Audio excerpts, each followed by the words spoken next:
اچھا علامہ لیاقت حسین ازہری صاحب، کم گو شخص ہے، بڑی متانت کے ساتھ زندگی گزار رہا ہے، سنجیدہ ہے، عام طور پر اسے یا تو مغرور کہا جاتا ہے یا بد اخلاقی تصور کی جاتی ہے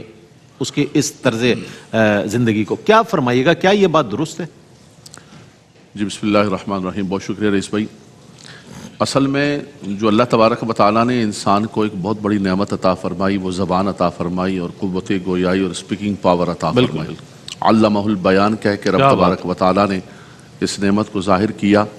اور قبلہ علماء کرام بیٹھے ہوئے ہیں، ہمارے ہاں انسان جو دوسرے حیوانات سے ممتاز ہوتا ہے تو حیوان ناطق ہے، بے شک بولنے والا ہے، اس کے پاس نطق ہے، تو یقیناً یہ اللہ تبارک و تعالیٰ کی نعمتوں میں سے ایک بہت بڑی نعمت ہے۔ اس کو آپ یہ نہیں کہہ سکتے کہ مطلقاً خاموشی بہتر ہے، کبھی کبھی انسان کو بولنا پڑتا ہے، وہ بولتا ہے تو اس کے علم کا اظہار ہوتا ہے، وہ بولتا ہے تو اس کو پتہ چلتا ہے کہ اس کے اندر ہے کیا ہے، اس برتن کے اندر ہے کیا چیز ہے، یہ بولے بغیر پتہ نہیں چل سکتا۔ تو بولنا، زبان، یہ ایک بہت بڑی رب تبارک و تعالیٰ کی نعمت ہے۔ لیکن رہی بہت زیادہ فضول گوئی کرنا اور جہاں بولنے کا موقع نہیں ہے وہاں پر بھی بولنا، یہ انسان کو عیب دار کر دیتی ہے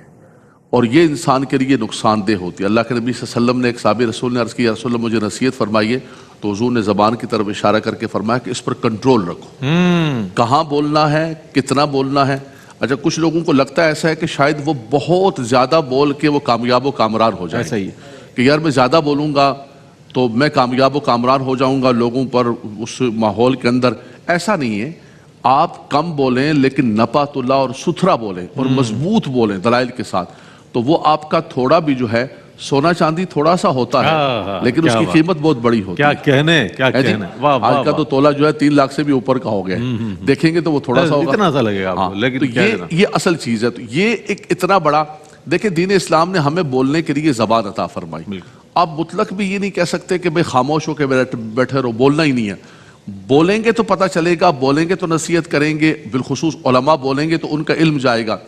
لیکن انسان فرمایا کہ ایسا فالتو بولے کہ اس کی وجہ سے اس کی خرابی پیدا ہو، اس کے عیوب ظاہر ہوں، تو فرمایا کبھی کبھی کثرت کلام انسان کے دل کو سخت کر دیتی ہے۔ بالکل ایسے ہی اللہ کے نبی صلی اللہ علیہ وسلم نے فرمایا کہ ان کثرت الکلام قساوۃ للقلب، انسان کے دلوں کو سخت کر دیتی ہے جب تک اس کے ساتھ اللہ کا ذکر نہ ہو، جب تک اس کے ساتھ درود و سلام نہ ہو۔ کسی بھی مجلس کے اندر بیٹھے تو بنیادی طور پر دوسرا اسلام نے تصور یہ پیش کیا ہے کہ آپ جو بول رہے ہیں اس کے اندر کیا فائدہ ہے، دنیا کا فائدہ ہے یا آخرت کا فائدہ ہے۔ ایک ایسی گفتگو کر رہے ہیں کہ جس کے اندر نہ کوئی دنیا کی منفعت ہے، لا یعنی گفتگو، لا یعنی۔ تو اللہ کے نبی صلی اللہ علیہ وسلم نے فرمایا من حسن الاسلام المرء ترکہ ما لا یعنی، فرمایا اسلام کی خوبصورتی یہ ہے، بیوٹی یہ ہے، اور اسی طرح گفتگو کی خوبصورتی یہ ہے کہ یا تو آپ کسی دنیاوی منفعت کے لیے گفتگو کریں یا پھر آخرت کے لیے گفتگو کریں۔ نہ دنیا کی منفعت ہے نہ آخرت، چلو کبھی کبھی مزاح ہو جاتا ہے، یہ انسان کی طبیعت کو ہلکا کرتا ہے، یہ خود آقا صلی اللہ علیہ وسلم سے ثابت ہے، لیکن ہمہ وقت مزاح کرنا، ہمہ وقت بہت زیادہ کرنا، یہ انسان کے وقار کو کھو دیتا ہے۔ فرمایا انسان،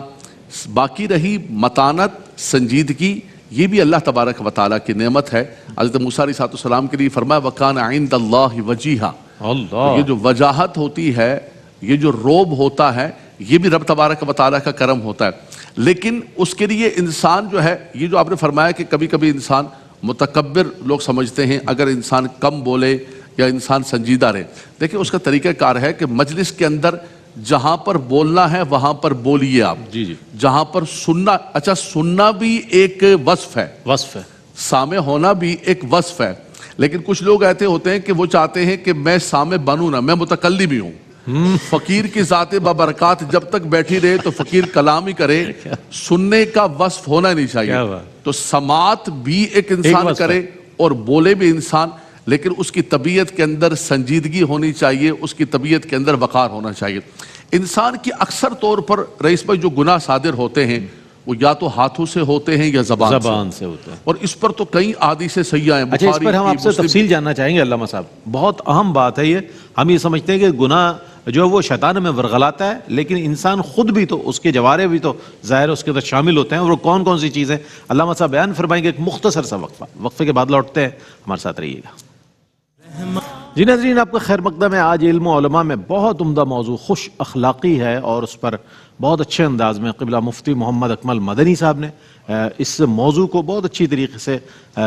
ایسا کر دیا کہ ہمارے لیے بہت سے سوالات دستک دینے لگے ہیں کہ یہ بھی پوچھ لیا جائے، یہ بھی پوچھ لیا جائے۔ علامہ لیاقت صاحب اس بات پر کلام فرما رہے تھے کہ ہمارے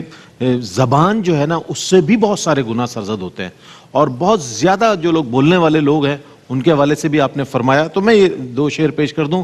دروازے کو دستک زندہ رکھتی ہے، دروازے کو دستک زندہ رکھتی ہے، جیسے دل کو دھک دھک زندہ رکھتی ہے، جیسے دل کو دھک دھک زندہ رکھتی ہے، جیسے ہی چپ ہوتے ہیں مر جاتے ہیں، جیسے ہی چپ ہوتے ہیں مر جاتے ہیں، کچھ لوگوں کو بک بک زندہ رکھتی ہے۔ جی فرمائیے۔ ربی بالکل نظم بھی ہوا، اس سے مراد فضول گوئی ہے، فضول گوئی، کچھ لوگوں کو بک بک زندہ رکھتی۔ جی دیکھیں، ہم گفتگو کر رہے تھے کہ بالکل سنجیدہ بھی نہیں ہونا چاہیے۔ ایسا ہوتا ہے کہ جیسے مثال کے طور پر علماء ہیں یا مشائخ ہیں، بڑی شخصیات ہیں، اگر وہ مجلس میں محفل میں بہت زیادہ سنجیدہ رہتے ہیں تو لوگوں کو جو ہے نا ایک وحشت طاری ہوتی ہے۔ آقا دو جہاں صلی اللہ علیہ وسلم کا مزاج مبارک بھی تھا کہ حضور صلی اللہ علیہ وسلم جو ہے وہ گھل مل جاتے تھے، اور ایسی مثالیں اور ایسی چیزیں دیتی تھی کہ لوگوں کے اندر ایک انس پیدا ہوتا ہے اور ایک محبت پیدا ہوتی ہے۔